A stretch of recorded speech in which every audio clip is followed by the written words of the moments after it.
Welcome everyone to the latest episode of The Testing Room, where three of the gaming industry's best video game consultants who have never actually consulted on a video game bring you new topics each and every week. As always, I'm Alex, aka The Gozfather. I'm Christian, aka Sudoku45. I'm Preston, aka Funkadelic Jedi. Yeah. Welcome back, everybody. And I want to go ahead and give a shout out and thanks to Jake. Yeah. Who helped fill in while I was gone. A good time. I'm sad I wasn't here. I mean, we just talked about fighting games. It's okay. Yeah, as I would have had very little input. I mean, if any of the conversations went beyond like Mortal Kombat Dark Alliance on the PS2, I have no more stuff to add on that. That's but thanks for him for filling in. Anyway, with that, I'm back from vacation and we're back to normal. So let's do this. We have a big week. We had, of course, after Press's comment corner here in a minute, we had a lot of game announcements with like different game shows. A lot. Later this week, we have a big hefty boy of a book club coming. So be sure to check in with that as we finish off Metal Gear. So yeah. So Preston, why don't we just go ahead and hop into it? Sure. With your comment Do corner. have a couple comments here. One was obviously from Jake, commenting on the Prologue this past week. Wow, what a handsome guest host, JK. Thanks for having me again, boys. It's a ton of fun. I love hanging out. Again, we appreciate you, Jake. And then we got a comment from Tori. I feel so seen right now. Yes, Midwestern unofficial rule of putting all perishables in the fridge. I'll raise you one of those who had a garage fridge for drinks and the frozen leftovers, extra food you are not going to use right away. So it goes in there instead of the kitchen fridge. As I get older, I've accepted that I am a poster child for the insurance commercials of becoming a homeowner has turned you into your parents because I do so many things that my dad used to when I was a child. It's not even funny. We had a garage fridge growing up, of course. And Allie and I have talked about, we don't really love our fridge right now. It just came with the house when we bought it. You're going to turn it into a garage fridge, it's a fridge. I know it's a fridge store and it's small, so like it'd be a perfect garage fridge. If we don't replace that very soon, we will just be buying a garage like freezer, right, to go down there. So yes, sure. I get it. I am there with you. Hey, my mom lives by herself and she still has a garage fridge, so it's just an old thing. Alex, we can be walking boot buddies. Went outside the other day to grab something out of my car while it was raining, stepped into a nice slick spot and went down, hurting my left ankle. Ankle injuries as you get older are no joke. I'm glad nothing is broken for you, and you still got to enjoy some Disney. Is that still Tori? Mm-hmm. Hell yeah, Tori. We will totally be boot buddies. I have my left ankle is the one that I have been in the boot is feeling better. Okay. I have an appointment tomorrow. Since it's not perfect, like it's still it gets sore. It still hurts. It's getting better. However, I did something the other day and just kind of like sat on, put my feet back and sat on my knees like on the ground sort of thing. And I had like a warm feeling go up my right ankle, the one that I twisted but didn't actually like hurt that bad. And it hurts now. So there's that. Yeah. So. I'm just waiting to find out that these gophers or whatever moles, whatever you get is going to end up making they're chipmunks. Chipmunks, sorry. Yeah, they're going to make you tear your ACL. Oh, dude, I can't recover from an ACL tear. I'm too old for that. Like I can do with like sprains, which are, tears, like ligament tears. But like if I tore a big one like an Achilles or an ACL, like I'm not recovering from that. I'm too old. You would recover from it. You are not too old. The difference would be you're assuming that you're gonna go out there and play fucking D1 level basketball afterwards, and that's not what's happening. You're just walking around your fucking house. You'll be fine. I don't know. Walking around in my yard's what did it in the first place. That's fair. You really, if anything, if you end up tearing something, what you need to do is just say it's time to invest in exterminators. Yeah. It's. I found another hole the other day. I covered with a rock, so I was out there with a dog yesterday. A rock, actually. Yeah, well, because we have like river rocks in our yard. Yeah. But I felt a little hole. I was like, oh, that seems new, and we have pretty tall grass right now because we were gone all week and it was raining. So I pull the grass back with my hands and I investigate, and there's just like a 2-inch round hole that's like a foot down. I'm like, you sons of bitches. So I covered it with a rock. We might The problem is, even with exterminators, I don't know how well that's going to work because regardless of what we do in our yard, have a giant our neighbors environment. don't. Yeah, and our neighbors don't do much, right? Like it's natural in their yards, so what can I do? It's just going to be a constant fight. I might invest in like a flamethrower, right? Something like that, but it's a choice. You Yeah, could invest sure. in. You could become a falconeer and then just introduce a natural predator that hangs out in your backyard all the time. No, because my dog would also become a natural prey. So No, Bash is too big for a falcon. He's not. He wasn't too big. They still try. They are too big, but they will Yeah. still try, and that can leave Yeah. like fatal injuries of them trying to pick Yes. it. That's why I've been told about like Teddy. It's like, yeah, they No, they might Teddy's small enough. still, he can't get picked but up they by a still try falcon. for dogs that aren't, or animals that aren't big enough for them to pick up because Yeah. they feel like they can fatally wound them and then just eat them later when they die. Yeah. Bash is still prey. That's why in Florida we had like a bird deterrent. Like a little, it was like a backpack he would wear on his back. It had little like spikies on it. Oh, Yeah. He's small enough. Yeah. He's not. All right, continuing on. Second/third or whatever, the next number is for the side quest, or topic, if you will, episode of music and games. With all the guest hosts you've had and hearing everyone's thoughts on it, y'all have a very diverse love of both old and new games. I think that would be a fun conversation. She says I don't have to read this out loud because it's a question for the gaming music episode, but we'll read it out loud for now. And if we can think of some, great. If not, then we'll hold it off for a later topic. My question is, has a video game ever ruined a song for you because they use it in a game, like in the credits or in the gameplay, or if they use it in marketing? I have an example. Back at Best Buy, when I was responsible for the stock counts, the Call of Duty Black Ops display repeatedly looped Paint It Black by the Rolling Stones. oh fuck! She's Growing totally right. up- I remember that. Yeah, growing up, I listened to my parents' music, and the Rolling Stones were in that rotation. Yeah, they're great. They're a great band. Hearing that song with the trailer that played for Black Ops so much helped me develop a hate of that song. Probably didn't help. I wasn't a Call of Duty fan either. Also, I would love to know / see if Christian's insane gaming knowledge / history does extend to music / soundtracks / scores, etc., since he is a walking encyclopedia of facts. I do Thank have you. an answer. I have an answer for Tori on this one. So Got a couple.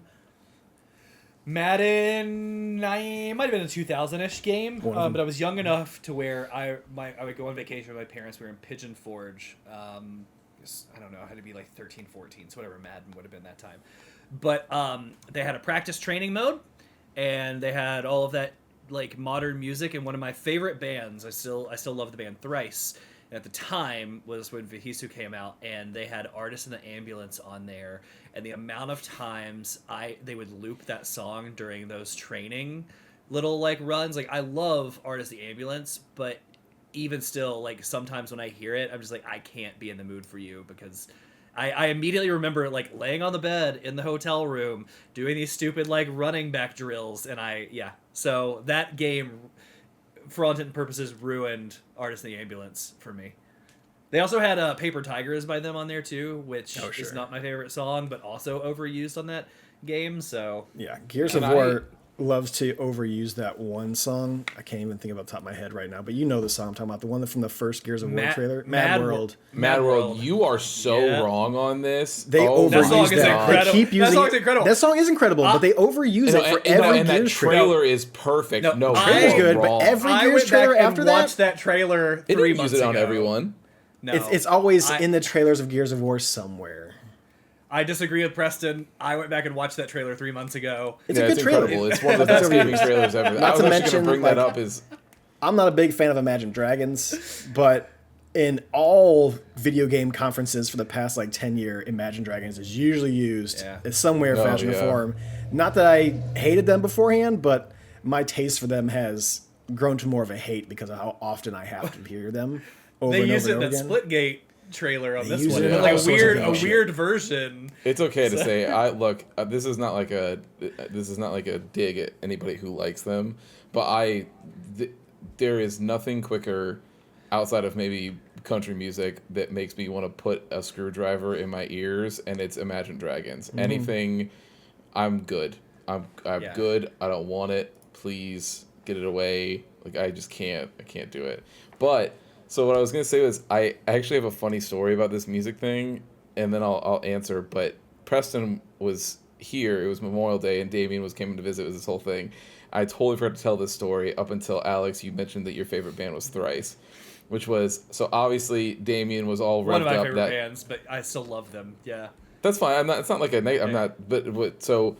And I knew this about you, but for whatever reason, at the moment, I couldn't place the band name. And so Damien was all revved up because of not only your thoughts, but also my thoughts on nu metal as a genre and just that whole rap metal thing, right? Yeah. So he was getting all revved up, and then he was like, well, what's Alex's favorite band? And I was like, because I had mentioned that you mostly just listen to pop punk and then, like, orchestral soundtracks and things like that. And I was like, but... And then I go, but his favorite band is, and as soon as I went to go say it, I couldn't remember it. And I look over at Preston, and Preston, like, shrugs his shoulders, like, I don't fucking know. And I was like, no, I know, it's something. And I went, I was like, it has to do with the number 3. And I was like, but I don't know. I was like, I don't know what it is.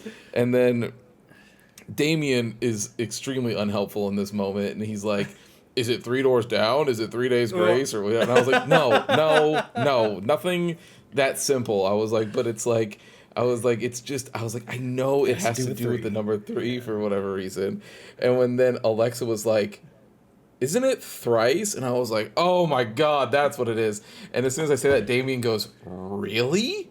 That band? And he's like, it's not like they're bad or anything. He's like, but like, no one talks about them ever. Like, and I was I mean, they peak. I mean, I wouldn't say they peak, quote unquote, but like their heyday was right after Vihisu and right in the Elements. They did like a Firewater album, and that was like Warped Tour 2004, right? Yeah. Like, here you go, Damien. Just for Damien before we get back to this topic. Thrice, Manchester Orchestra, Circa Survive, and of course My Chemical Romance, just because Manchester Orchestra is good. I like Manchester. He knew about My Chemical Romance. No My Chem slander either from anyone. I don't care. So well, he remembered that one because there was the time on the audio version of the podcast where you were so indignant and wrong about the sales and money generated between them and Slipknot. Alex, but yeah. So anyway, you have fun knowing that. Steph and I, back in high school, thought about, we almost made a cover band for My Chemical Romance because we were so into them at that point in time. So it was close to where we almost did a cover band for that for a little bit. I am and Preston saying that later he grew up and stopped listening to it. I'm severely disappointed that does not exist. And not exist and recorded somewhere. I know. Oh, sorry. Go ahead, Christian. No, so but to my answer to this though is the one that I can't stand is by Cage the Elephant, the Ain't No Rest for the Wicked song. Such a good song. I fucking hate that song. And it was really cool for the intro of Borderlands. It was the coolest fucking intro they had. Thank you for bringing up as to why I hate it. So that intro was so good. Played nonstop.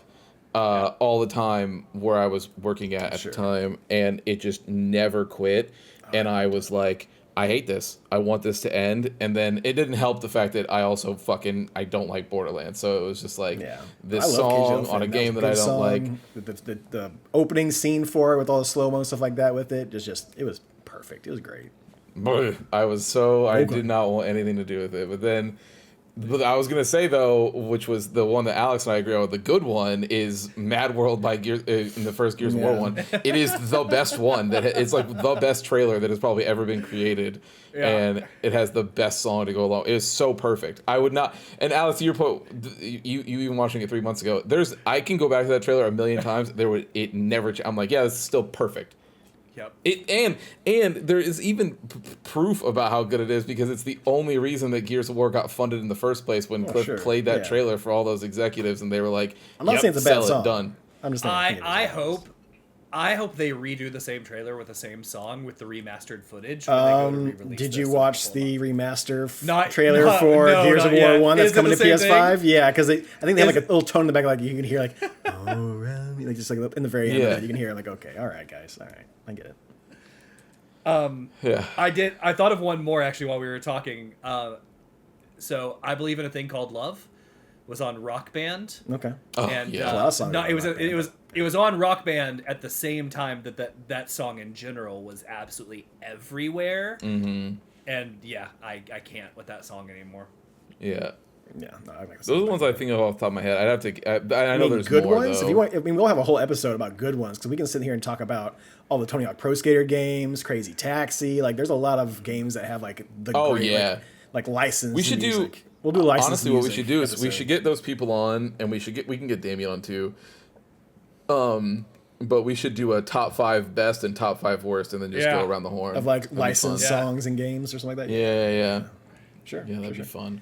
All right, and then lastly, I have also picked up Claire Obscura Expedition 33 and just got to Act 2. She's now further than me. God bless. Any game getting you that emotional during the opening scenes, you know you're going to be wrecked by the end, and the end of Act 1 definitely hurt. Yeah, I got there. Can't wait to hear Preston's final thoughts on the game and your discussion during the Game of the Year and where it lands for everyone. Till next time, Tori. Thank you, Tori. Alex and I spoiled its place already, so everyone knows where we're landing. I don't know. There, we'll see. There's a lot of year to come. No, I was like, we still have the rest of the year, but and we far, thought we had our number one right. Yeah, in Monster Hunter, and you got surprised there happened, too. So, yeah. So we'll see, but it's gonna be tough, man. That game. Mm-hmm. It's gonna be real tough. Mm-hmm. All right, yeah, other than that was all the comments.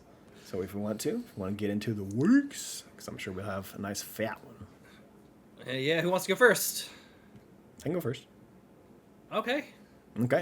So just real quickly, Most War Tour, More of the Old Republic, on Sundays, twitch.tv/testingroomlive, around 8:30 Central Standard Time.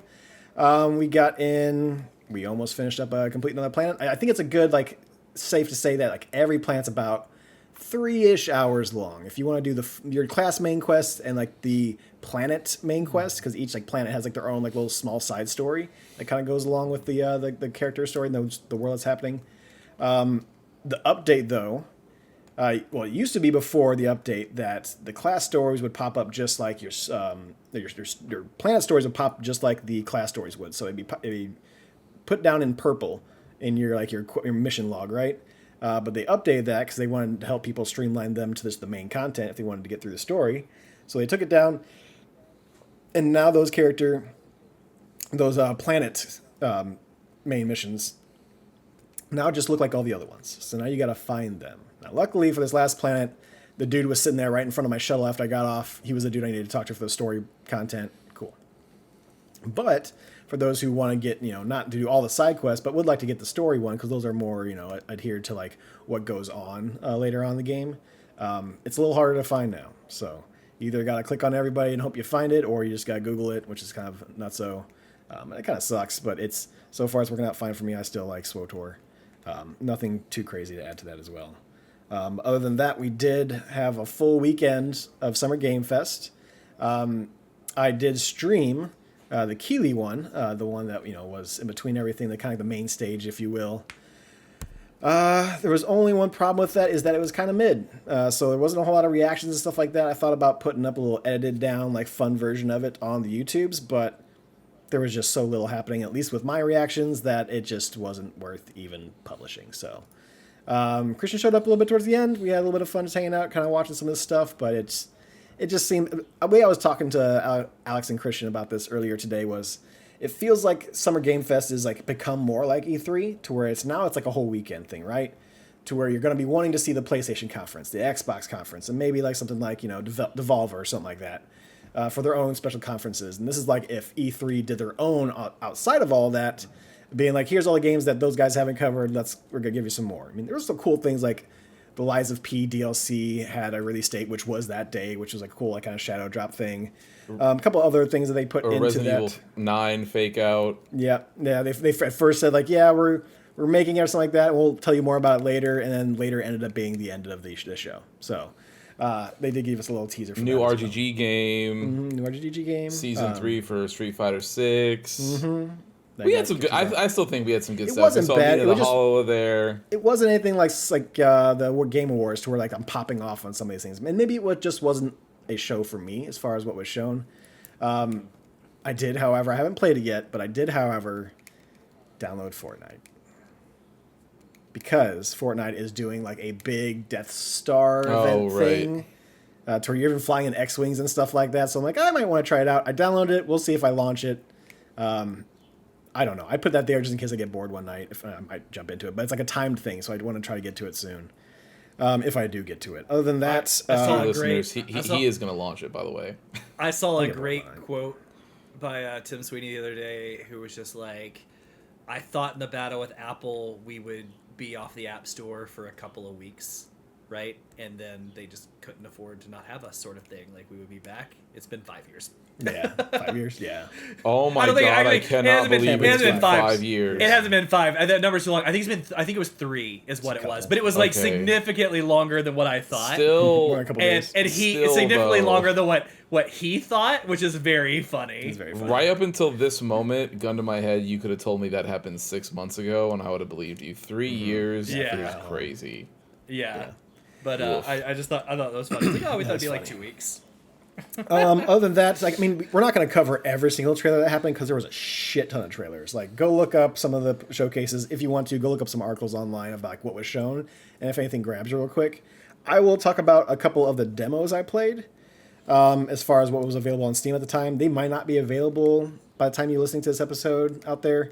But if you want to, check them out, see if they still have it. If not, wishlist them, check out the trailer release for them, and you can kind of see what we got. So, first one is Mina the Hollower.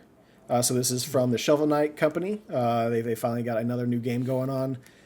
This is like top-down Link to the Past kind of style. It looks like Zelda. Yeah. But with more of like Castlevania weapon type of inventory type of style, to where it's like, they even have an axe you can throw, and then you pick it up, and then if you pick up another weapon, it tosses that weapon out automatically. I had a lot of fun with that one. That demo was about an hour long. I did put a bid down. We'll find out how the bid looks for that one, because that is going to be a crazy show of who's bidding on that, what prices they're bidding on it, and it's going to be a fun one to kind of see go down. But I highly recommend that one. There was some big money moves this weekend in the league. There's going to be some money moves. I'm probably going to run out of money this week.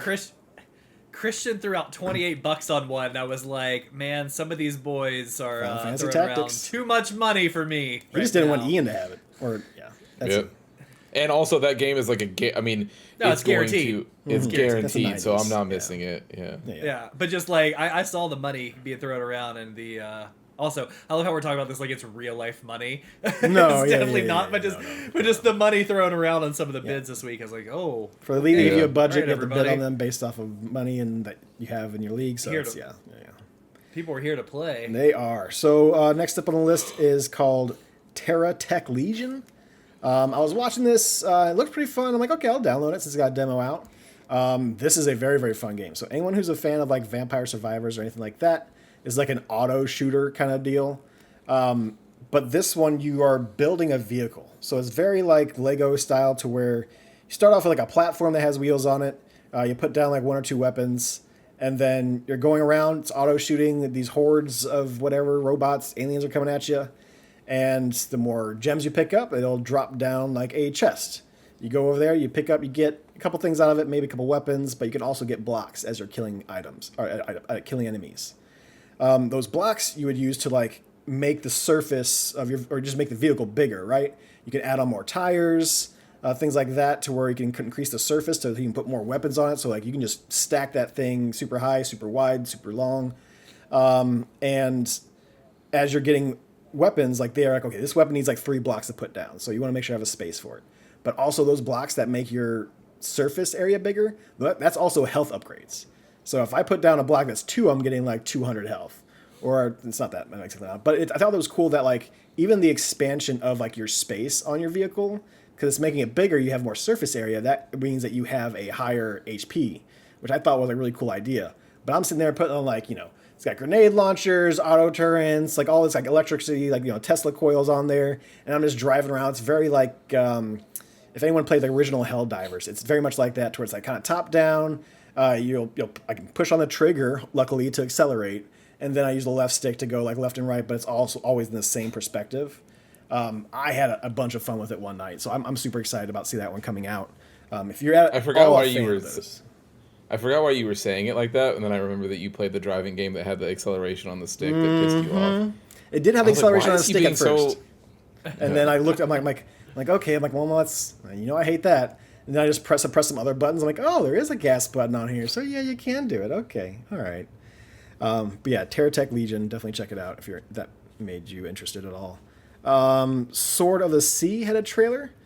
This would be the game from the Pathless devs. I think it's called Giant Squid. But the artists behind Pathless, Journey, Abzu, they're involved in this one, and it looks fucking awesome. They got a very Pathless looking character, but there's skateboarding on something throughout the sands, and he's doing grinding and tricks, but it all has that super beautiful look of Journey, and it looks like that has that gameplay feel. I know it's not made by that game company, but I mean, the Pathless showed me that they could do very well with that type of aesthetic, and I know that the fluid motion of movement that they had in Pathless makes me believe that this is going to be super duper fun. So always excited when I see something with artists. Was that? Didn't you play Abzu as well? I don't think I ever played Abzu. No, I thought somebody here had played Abzu. Yeah, Abzu. No, I was going to say they do a good story as well. They're Abzu and the first one from that game company I haven't played. I think it's Flow. Those are two that are just in my backlog of rainy day. I really don't know what to play. I might drop that down kind of deal. But yeah, it's definitely on that list. Second one is Morbid Metal. This is a roguelike. Looks super pretty. Christian, I definitely think you'll enjoy this one as well. But yeah, I got style rankings as far as when you go through and do the combats. This one actually lets you. So I play through. You have a quick ninja type of guy. The perfect dodges felt great, and you can do counters with them. But then a little bit into it, I found a second character. So you don't pick your character at the very beginning, but you get to switch between these characters as you're playing through. So I got the quick, nimble ninja guy, but then the second guy I got was the big heavy hitter. So he's got big, long swings, but any shield guys, you can just take them down and push them out of the way and then go crazy on them. I thought that was a really cool change up as far as a lot of these, you want to get your weapons, get your characters or whatever classes. And then when you go start your next game, then you can pick up that character and roll through it and see how you do with that character. But this one, you can switch on the fly with them with the D-pad, and I thought that was super cool. But it looks gorgeous. Definitely check it out. That was one of the trailers I saw before Christian got on. I'm like, oh shit, this is one that's up Christian's alley because it's called Morbid Metal. They had metal music in the background. They had a whole bunch of Devil May Cry looking action, and then right in that right corner starts off at D. The better your combos get, go to C, B, A, and S rank. I'm like, okay, all right, this is cool. This is cool. So the demo's out there for that too. I definitely recommend checking that one out, at least for the trailer. And then lastly, I got two more. So Fresh Tracks is a rhythm game. It's like a skiing rhythm game. So I think it's a little overly narrative. There's a lady in there talking to you about the lore of the land and everything like that, and what your character's doing. And I'm like, I really don't care. I just want to play the cool tracks and see what you're doing with them. So you got 3 lanes like you would an amplitude or something like that, and you're bouncing back and forth between them. It's got little pickups as you go through that you want to hit, and they are hitting to the beat. But then they have leans. So if you see a tree there or a rock or something like that, you might have to lean into it to get to it. But if you do it just in time, it goes to the beat. And then you also have a sword. So if there's trees in your way, you can slash that down. You want to slash them with the beat. But I thought it was all very cool. The music is not exactly my style, but it's very chill. It's very beautiful. It's bombastic in a soft way. So it all looks incredible. So if you are into rhythm games and a skiing rhythm game interests you, there's nothing to do with as far as speed or anything like that. So you're not doing anything like that. But there's jumping. And then changing the lanes as well. Definitely check that one out. That is Fresh Tracks. And lastly, this one is the one that got me the most addicted. So this one is called Ball Pit or Ball X Pit. This is the only game they showed in the Devolver Showcase, which I thought was kind of weird. I'm like, okay, Devolver Showcase. I go to start watching. I'm like, did I fucking miss it? Because I know it's supposed to start at this time. And it's like, no, they did one game with it. And it was called Ball Pit. So they had a demo out for it. No release date yet. But this is like Brick Breaker. But you start off, there was this magical land, comet or something like that hit it, so there's this giant crater now into the earth, and then all these treasure seekers want to go down there and kind of pillage and find out what kind of cool treasures they can find in this giant hole. You start off with a little small plot of land, you can put wheat and stuff in it, and then one time before your run, you can send the gatherers or the farmers out there to kind of go and it's a funny way because you choose the direction it'll go and it gives a couple seconds to where, okay, so it's going to do this ricochet kind of thing and you have to, hopefully you can hit all the squares before the time runs out. That's how you gather your materials to be able to build more plants and stuff like that on that little small plot of land, or like buildings. So, for example, I was going through the second part of it, which is the majority of the game, and I was able to unlock a character. To unlock a character, you unlock the building, and you got to be able to use up some of the squares in that little small plot of land to be able to use that character. So you have to have their own building there. But I'm assuming later on you get larger pieces of land. The further down you go, maybe. Who knows? I got 2 characters, and what happens is, like, you go to your farming thing, and then you say, yes, I want to play. You go down into the pit. It starts you off in a section, and it's a very narrow little area.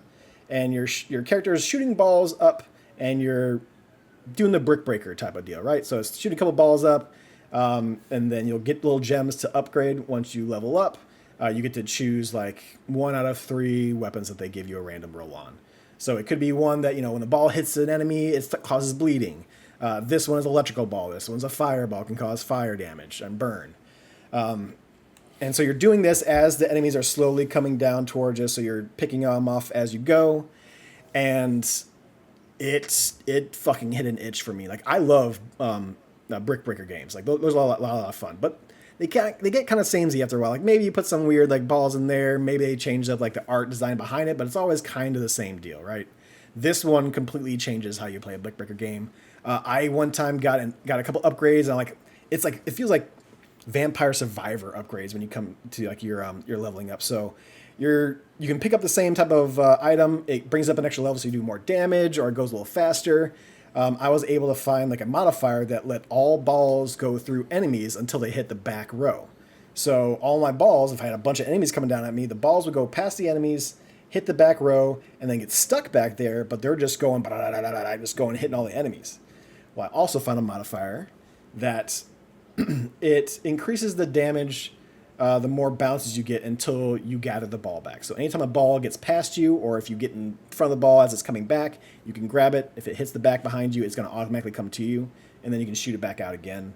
I put the auto shoot on, like, just go ahead and shoot the balls out there. I'll just aim when they come. But when I finally got it to do that back strat, I was able to beat the first section with the second character. And then I started doing the same with the first. It's super, super addicting. If you at all have any interest in Brick Breaker or any of these kind of small things, it adds a little bit extra to make it different. And it has that addictive itch to where, like, with this and with Morbid Metal, like, I am not a roguelike kind of person. I like playing through a game, getting some experience, maybe going back to a checkpoint if I die, but I don't like repeating shit. This game found the hook that needs to get me, and that's immediately on my wish list. I cannot wait for that game to come out. I will probably play a little bit more tonight if I have some time, just before that demo goes off, if it does. But yeah, definitely check out Ball X Pit, known as Ball Pit. But yeah, it's an incredible game. But yeah, other than that, I dragged Christian to the movie theater. We went to go see the first 3 episodes of Dan to Dan early. So they released it as like a movie type of deal in theaters. To where you can go see the first you had 3. no idea what was going on. Did you do a YouTube recap or something? I know they did it before. No, the movie did a recap for us. Oh, did it? Okay. It did like a quick recap of it. Yeah, it skipped a bunch of stuff, but like it's the basis of what you need to know going into that. So I mean, Christian, you tell me, did you feel like super duper lost? I mean, there's gonna be a little stuff that you have no idea what's going on, but like you kind of understood what was going on.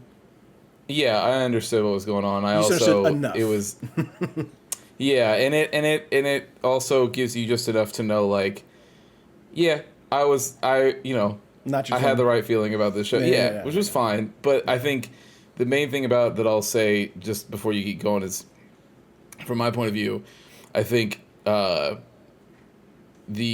don't know what the studio is that's doing it, but whoever the studio is, rock solid as far as animation is concerned. Oh yeah, it's very good. Like, it's very, very pretty to look at. Very pretty to look at. Animation from Dan Man's great.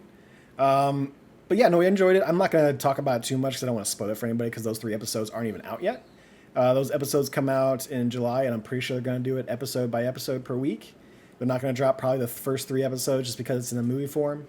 So I'll probably have to wait until the end of July to get episode 4 to continue on the story. But it is a small arc in the show. So like you do get like some type of resolution, a little bit at least.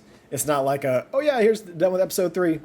Now wait next month to get the rest of it. Like, no, it kind of puts a small bow on a arc. but not the overall arc. So it was fun. It was a good thing. I appreciate Christian going there because I know it's not his type of anime, but I didn't have to go there alone. So I appreciate that. What do they charge for a 3-episode Dan to Dan? I mean, to be fair, it was Sunday and it was around like 12:30, so it was only $11 tickets. Okay. But it could have been like matinee for Sunday. But yeah, I mean, I'm assuming if it wasn't matinee, it still would have been a $14 ticket. That would be bonkers to just watch just to see those 3 episodes early. Yeah, no, 3-episode TV show. It is the wild thing was it ends on a pretty like significant cliffhanger too. So which you would assume because of the thing, which I get, but it was just one of those things where it's like, all right, I guess I'll just leave this movie theater and be like, damn, I wonder what the fuck is going to happen.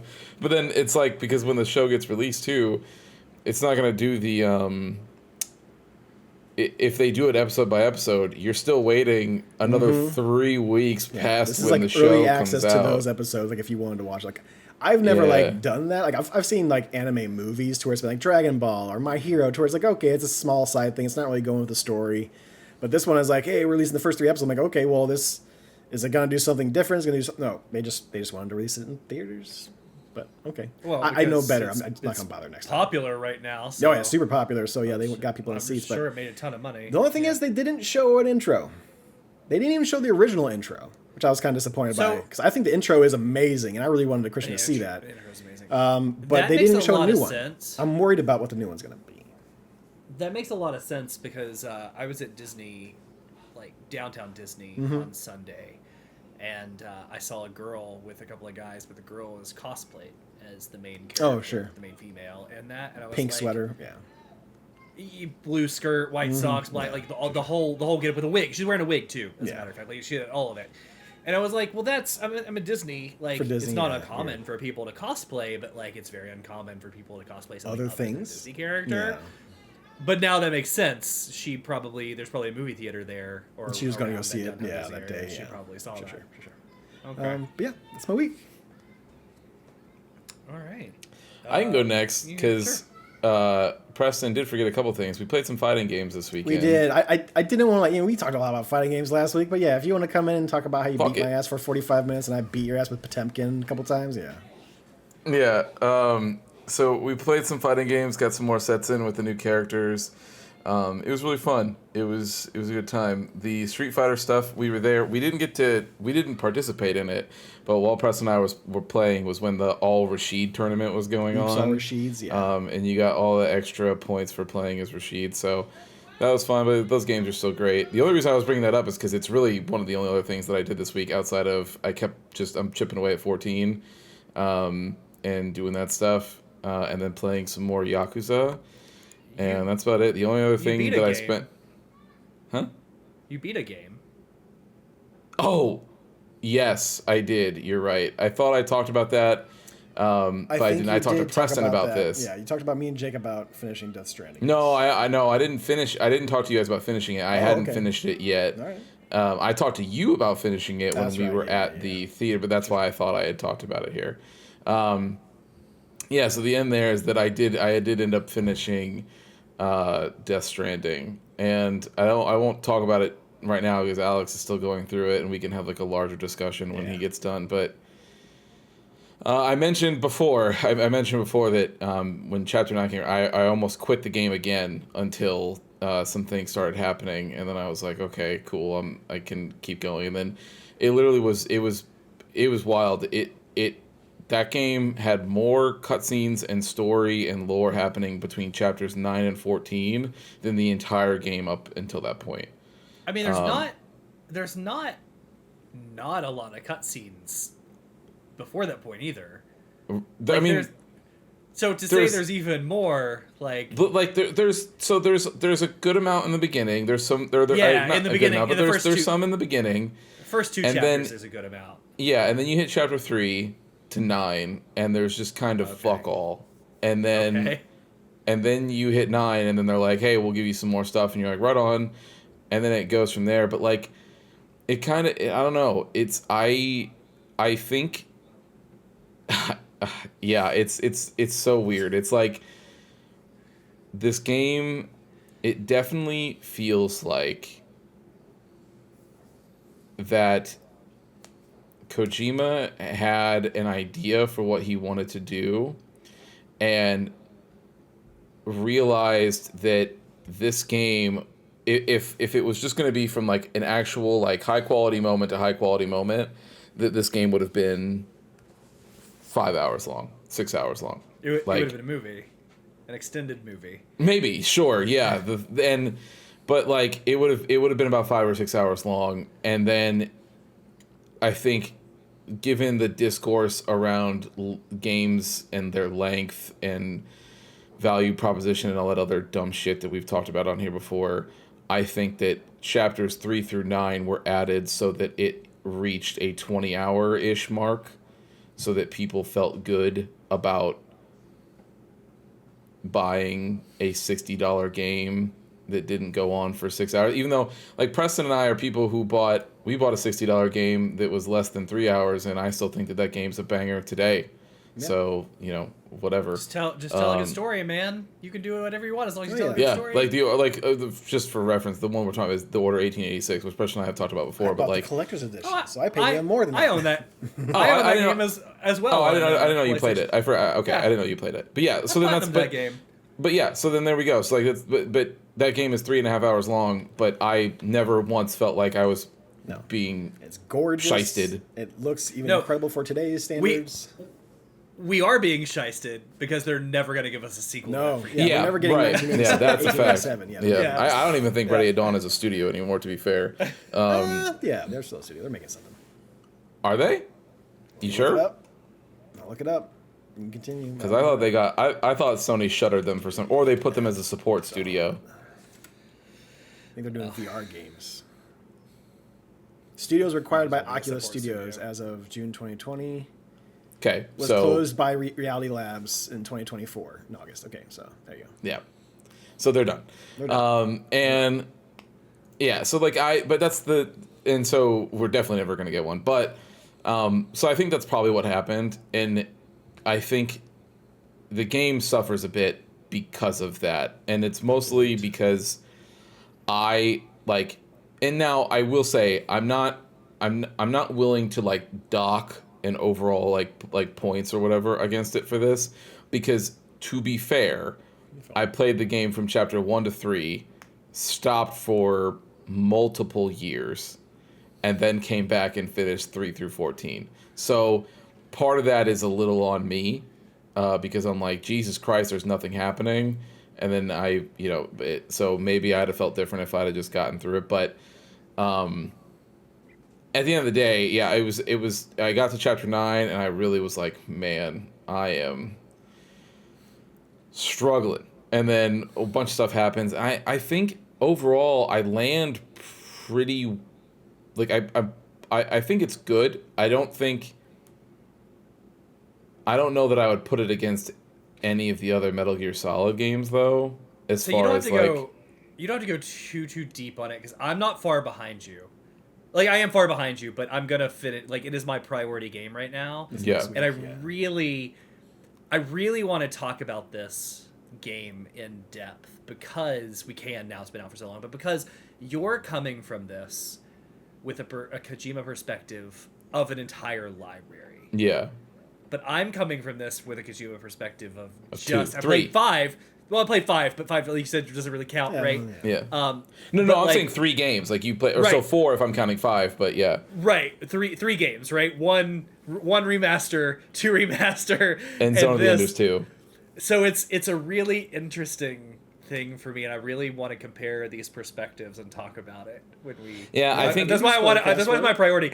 I don't want to let it sit. Like, I want to get through and catch up, just because of that perspective where we are. I do think that it has interesting things to say about, like, death and the afterlife and, like, different sort of philosophies around that and things that happen that I think are cool, and I thought was, like, I appreciated sort of that idea that he was trying to flesh out there.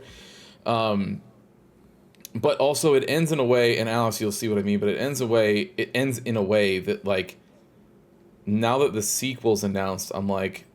What are you going to do? Yeah. Like, I'm like, are you sure? Like, I mean, like, Okay. there's definitely like a moment at the end that's sort of like pointing at the stands like a baseball. You know what I mean? Like it's like, hey, like you remember Mass Effect, the ending of Mass Effect, where it's like pointing at the Reapers, like it's coming. Yeah. I don't know when, but it's coming. Like it's happening. Like it's kind of like that kind of thing where like they point and they're like, I mean, it could be, but like one of the like legitimately one of the time frames that is given is like it could be 100 years, it could be 100,000, and you're like, well, big difference. If I'm on the far side of that, like, yeah, I mean, that's probably somebody else's problem at that point. I think it's been a good run. Yeah, dude. So I don't know. It's. I need to go and watch the. I've been meaning. I haven't done it yet, but I've been meaning to go watch the reveal trailer for the second game again, so I can try to like get an idea and feel. But yes, I do want you to finish it, and we should totally just do a spoiler cast. Yeah. We were trying to delay Christian's game until the third game gets its remaster in August. So. Well, here's the thing. I was thinking about that. The problem is that I don't even know if I want to do that because, like, I don't know what's going to be different in that remake versus the original. Yeah, that's fair. Yeah, so I don't know, but we'll see. We'll get it figured out. We won't be far off because my game's going to take a month.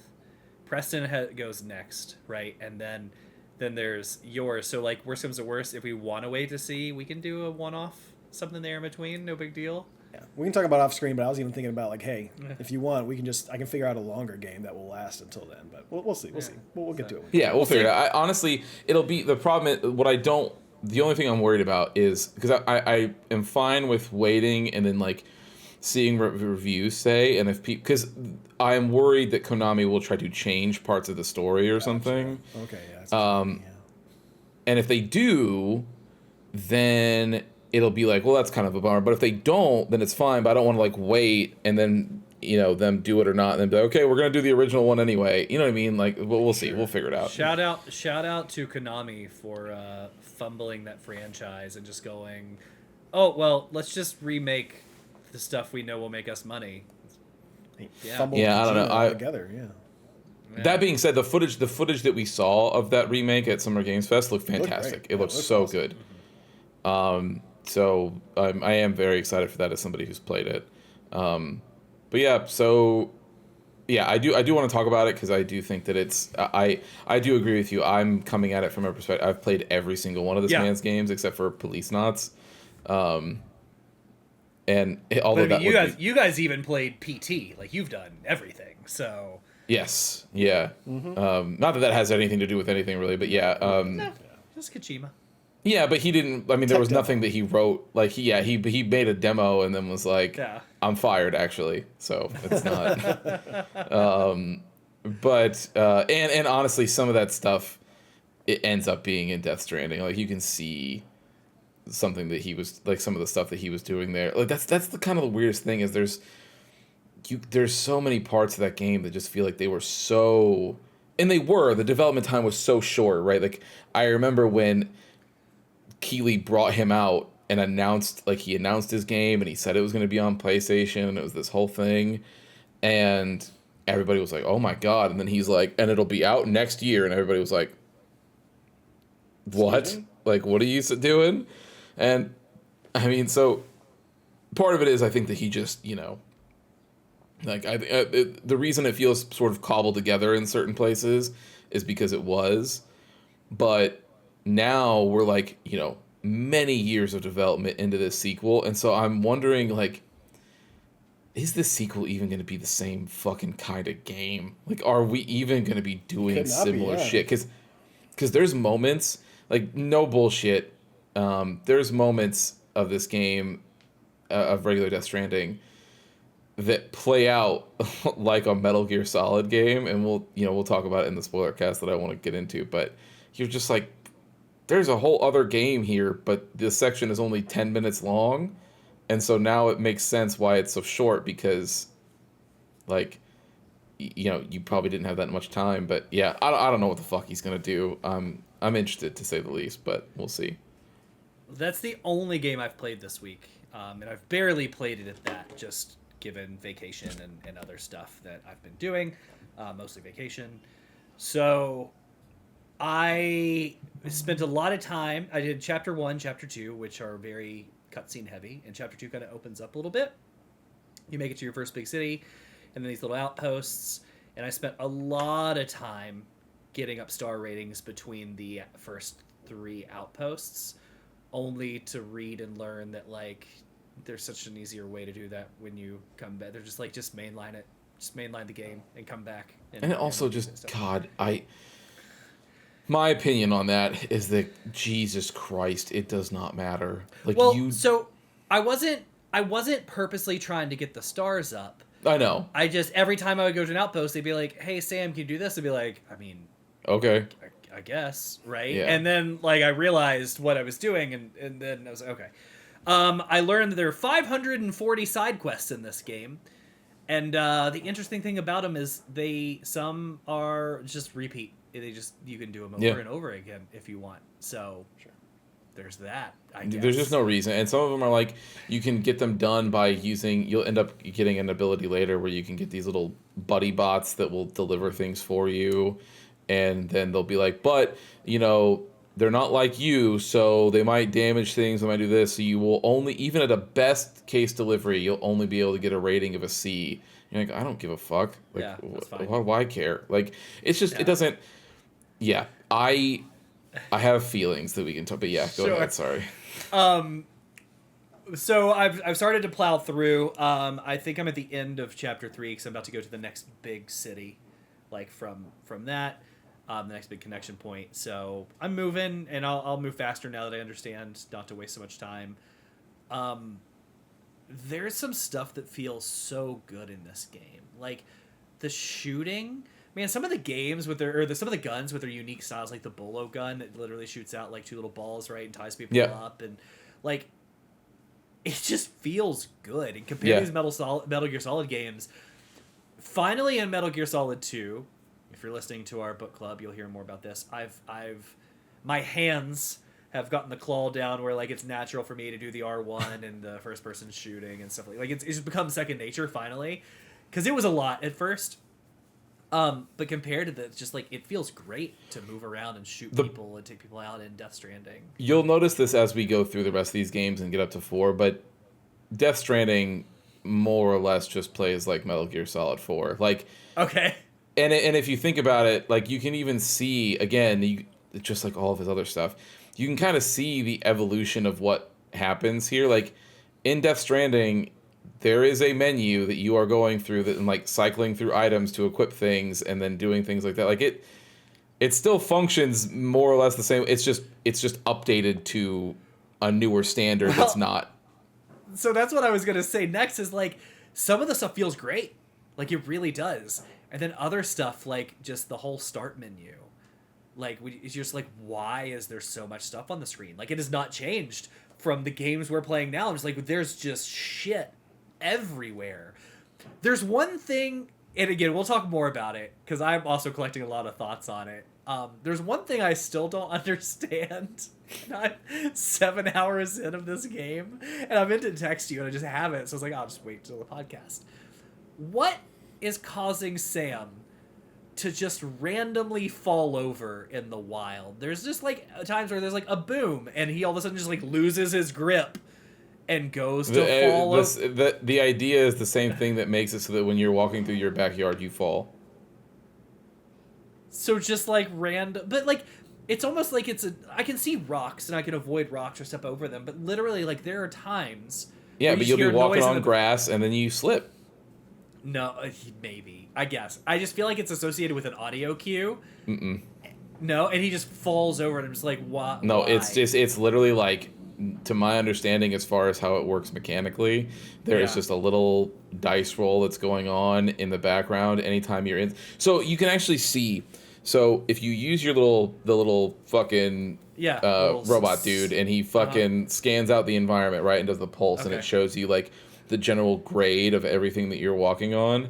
Yeah. White means, like, you're good. There's no issues. You're going to be fine. Anything that's yellow or above, or any sort of shade above that, is you are taking a percentage chance to lose your balance, slip, fall, and that can go up depending on how much weight you're carrying or whatever you're stacked up to, right? Dude. So you can be if your foot steps anywhere on a yellow or anything sort of area, there is basically a dice roll. It's like, is Sam gonna fall on this step? No. Yes. No. No. Yes. Like, it's just Well, my dice rolls are typical Alex dice rolls. There was I was carrying a decent bit. But, like, I was carrying a decent bit because I had a lot of materials I was going to dump in somebody's little pillar to build a road, right? Christian, you know all about this. You built the nation's road. I did, right? yes. So I see, like, I have some stuff on my back. I'm going to walk up 3 stairs to interact with this terminal. And I go to step on the first step, and Sam just loses his balance and goes running past the stairs. Yeah. And I'm carrying so much, you can't just, like, turn around on a dime. So I take, like, this big, like, slow turn. I'm like, all right, I'm turning around.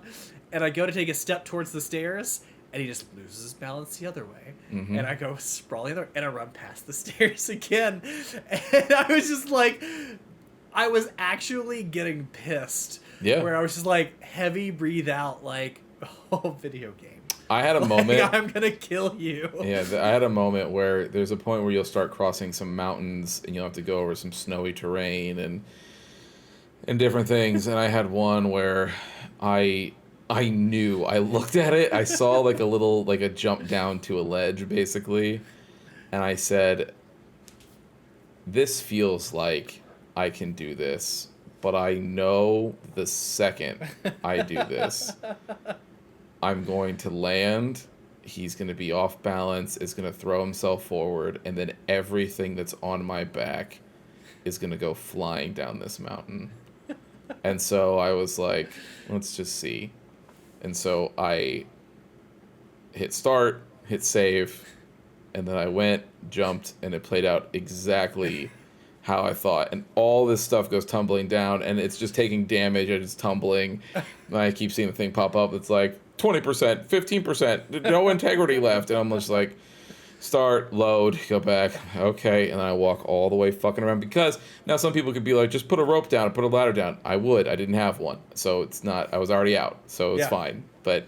And so your idea would be, I'll either turn around and go all the way back and try to get some more materials or whatever to keep forging my trail, or I'm just going to figure out a fucking way to keep moving. And so, I went around, did it. It's fine. But yeah, I don't know, man. I have so many things to say about this that, because to your point, there's some moments that are so good, and there's even moments where you can tell that it's trying to do something good and it almost gets there, and then it undercuts itself in a weird way that I don't. Yeah, we'll get there. I don't want to. I don't want to put ideas in your head, basically. No. And I tell you, I'm so intrigued. Like, so starting with Metal Gear Solid 1, there was a bit of me where, you guys know this, we went to the book club, where Kojima would come out with characters and things, and I rolled. I was like, oh, this character's so on the nose, so dumb. Like, I get it. But by now, it's just part of the Kojima-ness, right? Like, we know it. Like, I'm used to it. But I think, like, he does that here. He is a Die Hard Man and Heart Man. These stupid names, which, by the way, he puts these two people with very similar names way too close together in relationship of the game to where, like, they're always side by side. And I'm like, dude, confusing. But, like, he does things that are really unique. Like, much of this game, from a story perspective, not gameplay, but from a story perspective, you have never seen anywhere else. The creativeness... Yeah. From the names to the abilities to the supernatural stuff going on is off the chart. Yeah. But then there's other stuff you're just like, bro, what the fuck? I know, it's weird. That's the thing is, I've said this before, is that I don't even necessarily agree with a lot of the stuff that he does sometimes, but there is truly no one that makes video games like he does. It's just a fact. Like, you can hate it or you can love it, but like, he is truly like one of gaming's only sort of auteurs, you know what I mean? Yeah. Like, and he constantly straddles the line between pure genius and complete hack shit. Like, you just unlike anybody I've ever seen, probably in any medium. Like, it's kind of mind blowing, but yeah. So, cool. Well, that was my week. I've done nothing other than that. So we will. I guess I technically did one other thing. I logged on to Monster Hunter, did one fight, got the little cat head for the special event, logged off. That's it. So, yeah, that's all we had for this week. Again, we will be finishing up Christian's pick for this month, which is Metal Gear Solid 2: Sons of Liberty. We have our finale coming up this week, so don't forget to check into that. It's a doozy. It is. It's a doozy. It is. I may or may not have started to fall asleep in the last cutscene. Really? We'll talk about it. All right. Interesting. It's okay. Yeah. Alex, I agree with you. Whatever you, it's fine. So, all right. So catch us later this week, guys, and ladies, and everybody in between. We will be doing that, and then I will be announcing what we're playing next. These guys probably. Preston and I are both happy to see that you remembered it's your turn. Yeah. You didn't ask us who was up. Well, you guys probably even know what the pick is if you've seen Steam recently. But if not, it'll be a fun little surprise. So. No, I don't know. Then actually, I don't know if I do. Well, don't look. I'm not going anywhere. I'm right here with you. So starts with a T. You can open secret. So shush. So anyway, check in with us, everybody, and thanks for hanging out with us. Good to be back, Jake. Once again, thanks for filling in. And with that, Preston, you know what to do. Thank you for listening to another episode of The Testing Room. To catch up on past episodes or to check out the newest ones when they drop, follow us on Apple Podcasts, Spotify, or wherever you get your favorite podcast. If watching is more your thing, check us out on YouTube, youtube.com/@thetestingroom, or watch us live on twitch.tv/testingroomlive. To leave comments or ask questions, you can follow us on Instagram @testingroompod, leave a comment on YouTube, or send them in to testingroompod@gmail.com. See you next time.